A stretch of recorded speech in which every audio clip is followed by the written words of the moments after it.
من گھڑت خواب سنا کے نا انہوں نے کہا کہ اے یوسف ہم نے یہ خواب میں دیکھا، اس کی تعبیر بتائیے. یہ ہمارا موضوع نہیں ہے لیکن میں ویسے ساتھ ریکارڈ کر رہا ہوں اپنے موضوع کے لیے تاکہ سمجھ آ جائے بات کو.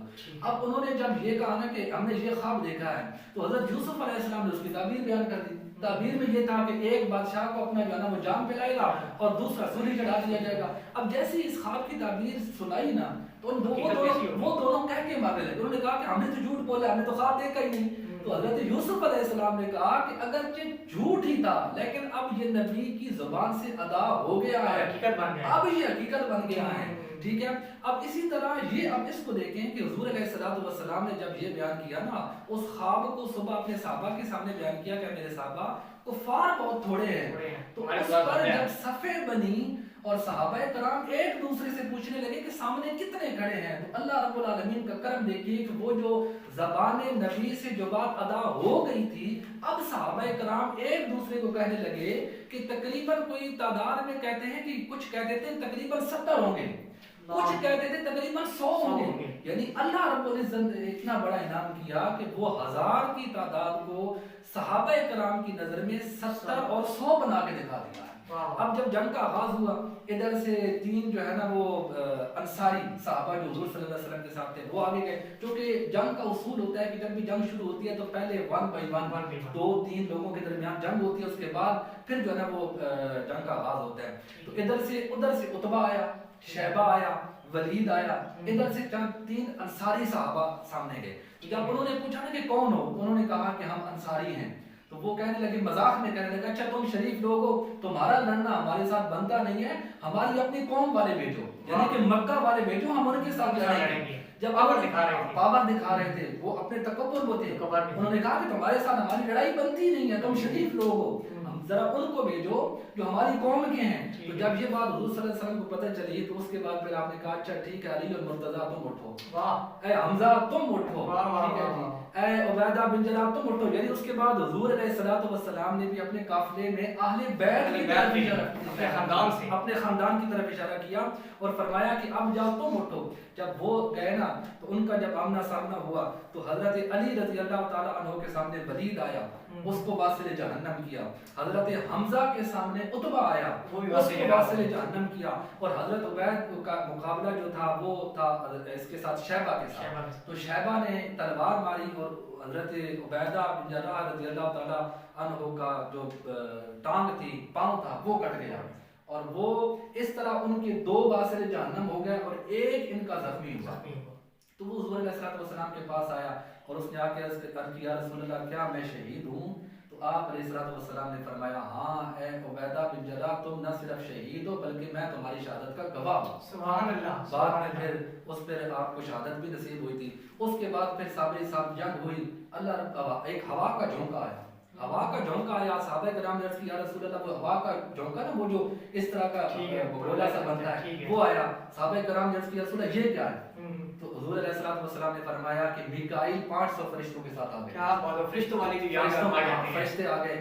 پھر اس کے بعد تھوڑی جو ہے نا وہ وقت گزرا تو اس کے بعد جو ہے وہ پھر ہوا کا جھونکا آیا. صحابہ نے کہا رسول اللہ اب کیا ہے؟ فرمایا میکائیل بھی 500 فرشتوں کے ساتھ آ گئے. اب صاحب یہاں پر ایک بڑی پیاری بات ہے، فرشتوں کا کام آج تک اللہ کی عبادت کے سوا اور کچھ بھی نہیں. لڑائیاں کرنا، جنگیں کرنا یہ فرشتوں کا کام نہیں ہے. پہلی دفعہ میدان بدر میں اللہ فرشتے بھیج کے جنگ کے لیے بھیج رہا. کیا بات ہے، یہ انعام بھیج رہا ہے، یہ انعام تھا. اور ساتھ میں ان کو جنگ کے لیے نہ صرف بھیج رہا ہے بلکہ جنگ کے طریقے بھی سکھا رہا ہے. اللہ رب العزت ذرا قرآن کے اندر آئیے، اذ یوحی ربک الی الملائکۃ انی معکم فثبتوا الذین آمنوا سألقی فی قلوب الذین کفروا الرعب فاضربوا فوق الاعناق. اس طرح ان کی جو ہے نا وہ گردنیں اڑانا، اس طرح ان کی گردنیں کاٹنا.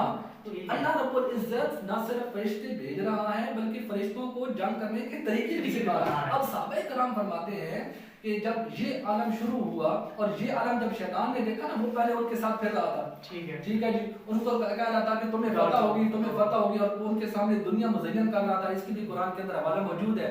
لیکن جیسے اس نے فرشتوں کو آتا دیکھا نا، کیونکہ وہ بھی مخلوق تو وہی تھا، اس نے فرشتے دیکھ لیے، جیسے ہی دیکھے تو وہ بھاگ گئے. اس نے کہا کہ میرا تمہارے ساتھ تعلق نہیں ہے، میرا تمہارے ساتھ. صحابہ کرام عرض کرتے ہیں کہ کہ جب جنگ اس کے بعد جب جنگ ہوئی نا تو ہم تلوار صرف سیدھی ہی کرتے تھے تو سامنے اس والا جو تھا اس کا سر کٹ جایا کرتا تھا. ہم بھی حیران تھے کہ سر کاٹنے والا کون ہے. اب جب جنگ ختم ہوئی نا تو اس کے بعد کیونکہ حضرت عباس جو تقریباً مسلمان ہو چکے تھے لیکن اپنی قوم کی پریشر کی وجہ سے ابو جہل کے لشکر کے ساتھ آئے تھے تو وہ جب گرفتار ہو کر حضور علیہ السلام کے پاس لائے گئے نا تو ان کو جس صحابی نے گرفتار کیا تھا وہ تھوڑا جو ہے نا وہ کمزور تھے, ضعیف الجثہ تھے. تو انہوں نے صحابی نے جب عرض کیا نا کہ یا رسول اللہ میں نے گرفتار کیا تو حضرت عباس کہتے ہیں کہ بھتیجے گرفتار تو انہوں نے کیا ہے لیکن میں جب جو ہے نا وہ بازو میرے اوپر ہوئے یا مجھے کوئی گرفتار کر رہا تھا تو مجھے یہ لگا کہ پتہ نہیں کون سی مخلوق ہے جو مجھے گرفتار کر رہا ہے. حضرت عباس کا بہت جو ہے نا وہ وسیع قد و قامت والے تھے اور بڑا ان کا جو ہے نا وہ قد تھا. روایت میں تھا کہ گھوڑے پر بیٹھتے تھے تو ان کی ٹانگیں زمین پہ لگا کرتی تھیں. تو اس طرح اللہ نے مدد فرمائی. اور وہاں پہ پھر ایک اور جو بڑا لطیف واقعہ ہے معوذ اور معاذ رضی اللہ عنہ, جو دو چھوٹے چھوٹے بچے ہیں. اب دیکھیں ان کا جذبہ ایمانی دیکھیے ذرا صابری صاحب کہ ویسے حضور صلی اللہ علیہ وسلم اپنے ساتھ بچوں کو نہیں لائے تھے لیکن وہ چھپتے چھپاتے لشکر کے ساتھ آ گئے تھے. تو انہوں نے نا اپنے ایک صحابی سے پوچھا کہ ابو جہل کہاں ہے, میں نے اسے مارنا ہے, میں نے اسے مارا. بچوں کا چھوٹے بچے ہیں, بچوں کا جذبہ دیکھیے. تو انہوں نے پھر جب اشارہ کیا کہ وہ ابو جہل ہے وہ دونوں بچے لپکے اس کی طرف اور ایسے لپکے ایسا حملہ کیا کہ ابو جہل سنبھل نہیں نہ پایا اور وہ گر کر زخمی ہو کر نیچے گر گیا. اس کو زخمی کیا تھا حضرت معوذ اور معاذ رضی اللہ تعالیٰ عنہ نے, لیکن اس کو پھر جو واصل جہنم کیا تھا وہ عبداللہ بن مسعود رضی اللہ تعالیٰ عنہ, وہ جب زخمی ہو کر گر پڑا تھا تو اس کی جو ہے نا وہ سینے پر بیٹھے اور سینے پر بیٹھ کے اس کی گردن الگ کی. لیکن اس کا تکبر دیکھیے, اس وقت بھی اس کے آخری الفاظ یہ تھے کہ عبداللہ بن مسعود تو بہت بڑی جگہ پہ آ کے آج بیٹھا ہے, میری گردن ذرا نیچے سے کاٹنا تاکہ پتہ لگے کسی بادشاہ کی گردن ہے. اور اس طرح وہاں پہ جو کفار تھے ان کے لشکر جو ہے نا وہ اکھڑ گئے اور اللہ رب العزت نے مسلمانوں کو یوں فتح نصیب فرمائی. ناظرین کرام, ہمارے ساتھ موجود تھے علامہ پروفیسر حافظ رضوان صاحب اور ہمارا جو آج کا موضوع تھا وہ تھا غزوہ بدر. ایمان تازہ کرنے والا یہ موضوع ہے, مزید طویل یہ موضوع ہے, اس کے اوپر ہم ایک اور ٹرانسمیشن بھی کریں گے. ہمارے ساتھ رہیے گا. یہاں پر چھوٹی سی بریک اور بریک سے واپس آنے تک ہمارے ساتھ رہیے گا.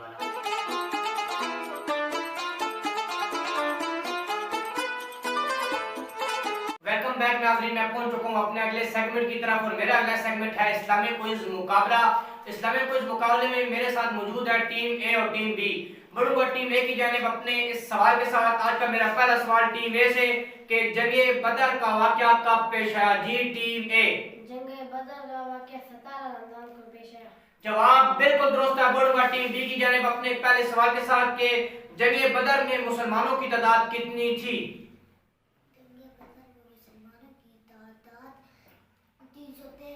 جواب بالکل درست ہے. بڑھوں گا ٹیم اے کی جانب اپنے اس سوال کے ساتھ کہ جنگ بدر میں کتنے مسلمان شہید ہوئے؟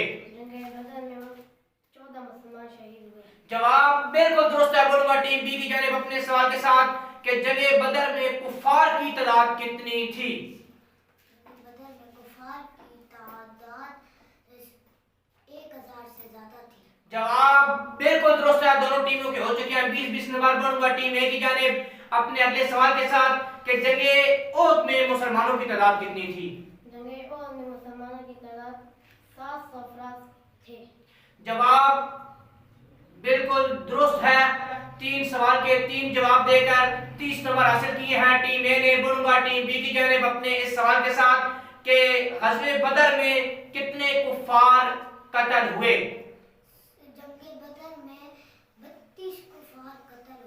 جنگ بدر میں کتنے کفار قتل ہوئے؟ جنگ بدر میں 70.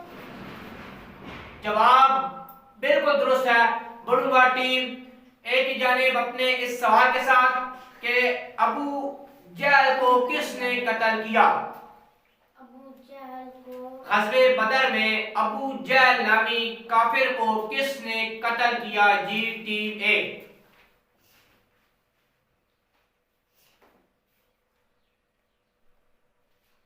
دے دیتا ہوں آپ کو. 2 چھوٹے بچے تھے, ان 2 چھوٹے بچوں کا نام بتا دیں. وہ 2 چھوٹے بچے تھے جنہوں نے ابو جہل کو قتل کیا ہے. ان 2 بچوں کا نام کیا تھا؟ جی ٹیم اے.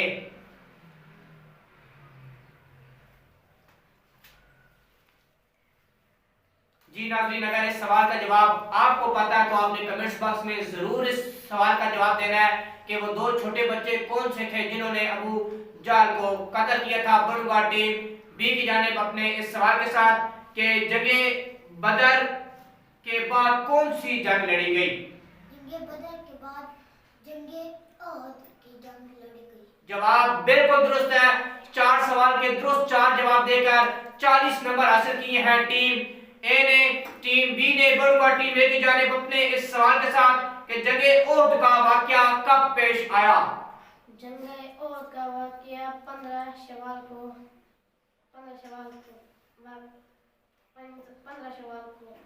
پیش آیا۔ جواب بالکل درست ہے۔ 5 سوال کے 4 درست جواب دے کر 40 نمبر حاصل کیے ہیں ٹیم اے نے۔ بڑھوں گا ٹیم بی کی جانب اپنے اس سوال کے ساتھ کہ جنگ احد میں کفار کی تعداد کتنی تھی؟ جنگ احد میں کفار کی تعداد 3000 سے زیادہ تھی۔ جواب بالکل درست ہے۔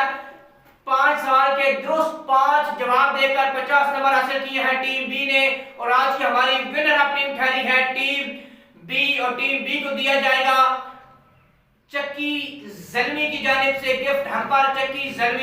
چکی زلمی کے اونر ہے آغا شفیق جلال، ان کی جانب سے جائے گا ٹیم بی کے ساتھ گفٹ ہمپر۔ یہ گفٹ ہمپر دیا جا رہا ہے ٹیم بی کو چکی زلمی کی جانب سے، جبکہ آج کی ہماری رنر اپ ٹیم کو دیا جا رہا ہے چکی زلمی کی جانب سے یہ میڈل۔ دیکھتے رہے رحمت رمضان پاکستان ٹرانسمیشن محمد عدنان صابری کے ساتھ۔ اللہ حافظ۔